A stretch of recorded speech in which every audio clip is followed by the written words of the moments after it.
Season 10 is upon us, ladies and gentlemen. Welcome back to the Ironworker Gaming channel.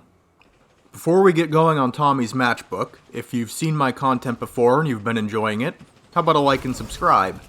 If you haven't been enjoying my content, but you keep coming back to my channel to see my videos, how about leaving me a comment telling me what I could do better? So, the featured exotic weapon of the season is Tommy's Matchbook.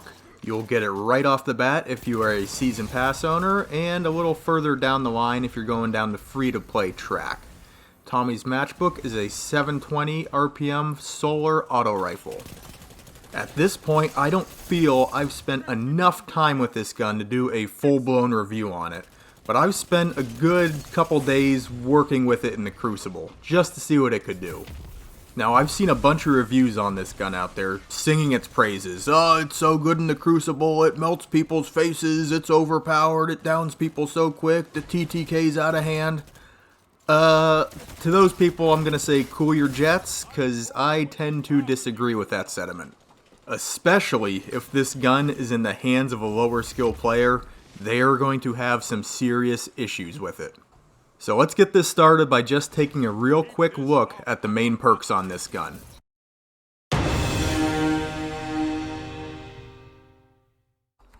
So as stated before, Tommy's Matchbook is a 720 round per minute auto rifle packing a 100 round magazine, which is being offset by this terrible reload speed.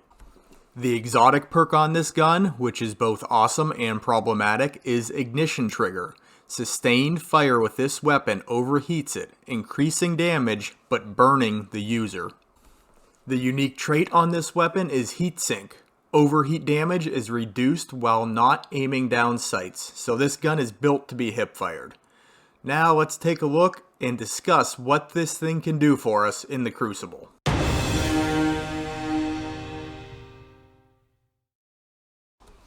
Okay, so 720 round per minute auto rifles were affected by the blanket auto rifle buff applied at the beginning of this season. They are now doing 20 to the head and 13 to the body, but when the exotic perk Ignition Trigger is activated, they will do 31 to the head and 21 to the body. And with all things considered, that is pretty darn respectable. It has good stability, pretty decent range, and the damage values bring the TTKs to 0.7 without the perk activated and 0.5 with the perk activated. But here's where we run into the issues.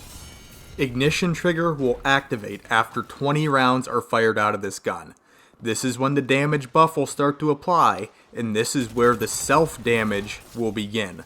The longer you hold the trigger, the more damage it will do to you. Now, it won't outright kill you, but it will completely strip your shield away, leaving you very vulnerable.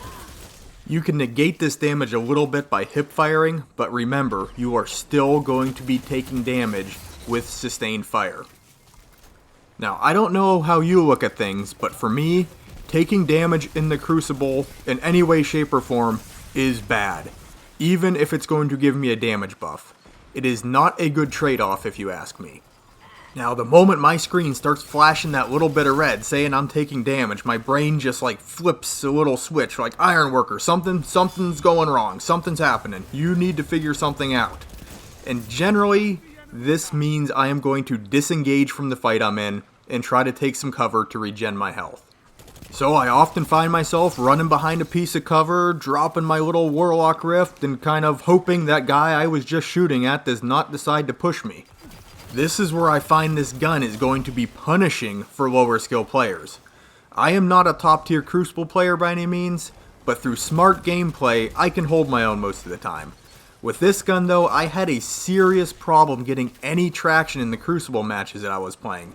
I was always running for cover, and in most cases I found if I was taking that burn damage, it was responsible for getting me killed. Here's the scenario I found myself in most times when using this gun. I start shooting the target. The ignition happens. Cool, I got my damage buff. If I stay on the target and track him properly, he dies. If I start to miss, because of the damage perk, I die. Okay, let's say I come out on top in that gunfight, but here comes his buddy around the corner. Now I have a decision to make. I can 1. Run for cover, or 2. Lay on the trigger and hope my damage buff does its thing. Now with laying on the trigger, the exotic perk of this weapon continues to beat me up. If I do not properly land all my shots on this next Guardian, I am very susceptible to being 1 or 2 tapped down by a hand cannon, or hosed down by an auto rifle or submachine gun. Now you can negate some of this damage burn by standing in a Warlock's Rift. This will really help you out, and I'm sure there are some higher skill Crucible players doing some amazing things with this gun. The potential to tear through groups of opponents is there, especially if you're in that rift negating the burn. But for a lower skill player, no way. You have to be deadly accurate with this gun, and you have to have great target tracking. Missing shots with the Tommy's Matchbook is more punishing than with any other gun in the game. And the problem with lower skill players is we tend to miss. Now don't get me wrong, this can be a fun gun. But especially if you are a lower skill player, don't expect to be competitive with this thing. It's just not gonna happen for you. It's close. They just took the lead. You captured Zone C. 2 for 1.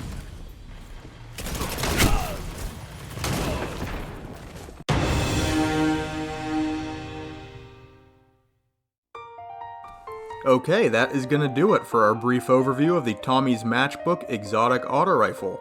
If you liked the video, liking and subbing is always appreciated, and I would love you forever if you did. If you would like to comment on my video, either positive or negative, feel free. The option is yours down below. I am also on Twitch if you'd like to come check me out live, generally weekend evenings starting at 9 p.m. Eastern Time. You can also look for me on Twitter. I am Ironworker814 over there. Not much really happens for me in the Twitterverse right now, but if you message me, I will certainly get back to you. With all that being said, thank you for spending a piece of your day viewing my video. You guys are awesome, and I will catch you on the next one.